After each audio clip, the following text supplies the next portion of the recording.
આગામી સ્થાનિક સ્વરાજ્યની ચૂંટણીના અનુસંધાનમાં કાયદો અને વ્યવસ્થાની સ્થિતિની સમીક્ષા કરવા માટે રાજ્ય પોલીસ વડાની અધ્યક્ષતામાં ગાંધીનગર ખાતે મહત્વપૂર્ણ બેઠક યોજવામાં આવી હતી, જેમાં વિડીયો કોન્ફરન્સ મારફતે જિલ્લા પોલીસ વડા સહિતના ઉચ્ચ અધિકારીઓને વિવિધ સૂચનો કરાયા હતા.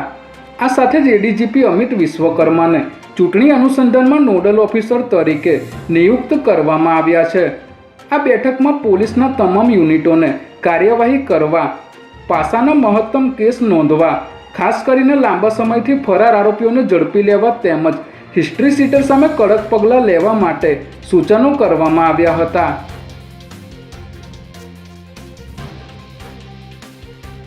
દાણી લીમડા પોલીસે નશાકારક કપ સિરપના ગેરકાયદેસર વેચાણનો પર્દાફાશ કરી એક આરોપીની ધરપકડ કરી છે. ન્યૂ ફેજલનગર પાસેના ખુલ્લા મેદાનમાં રિક્ષા દ્વારા ગેરકાયદેસર રીતે કપ સિરપ વેચાતું હોવાની બાતમીના આધારે પોલીસે અહીં દરોડો પાડી સાહિલ શેખ નામના આરોપીને ઝડપી લીધો હતો. જે બાદ તપાસ કરતા સ્થળ પરથી કપ સિરપની 317 બોટલ મળી આવી હતી. ત્યારે પોલીસે આરોપીને અટકાયતમાં લીધો હતો, જ્યારે આરોપીના કપ સિરપનો જથ્થો આપનાર મોહમ્મદ સલમાન મારવાડીને વોન્ટેડ જાહેર કરી તેની ધરપકડના ચક્રો ગતિમાન કર્યા છે. અમદાવાદના ન્યૂ રાણીપ વિસ્તારમાં પરિણીતાના શંકાસ્પદ મોતનો પોસ્ટમોર્ટમ રિપોર્ટે ભેદ ઉકેલતા આરોપી પતિની પોલીસે ધરપકડ કરી છે.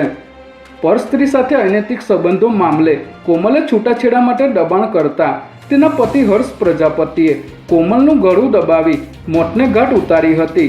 જે બાદ કોમલ બાથરૂમથી બહાર આવી હતી, ત્યારે તેને ચક્કર આવ્યા અને ઉલટી થઈ જતાં તેનું મોત થયું હોવાનું તેના પતિ હર્ષ પ્રજાપતિએ લોકોને જણાવ્યું હતું. પરંતુ કોમલના પિતાને શંકા જતા પોસ્ટમોર્ટમ કરાવવામાં આવ્યું હતું, જેમાં તેનું મોત ગળું દબાવવાથી થયું હોવાનું સામે આવતા પોલીસે આરોપી પતિ હર્ષની ધરપકડ કરી લીધી છે.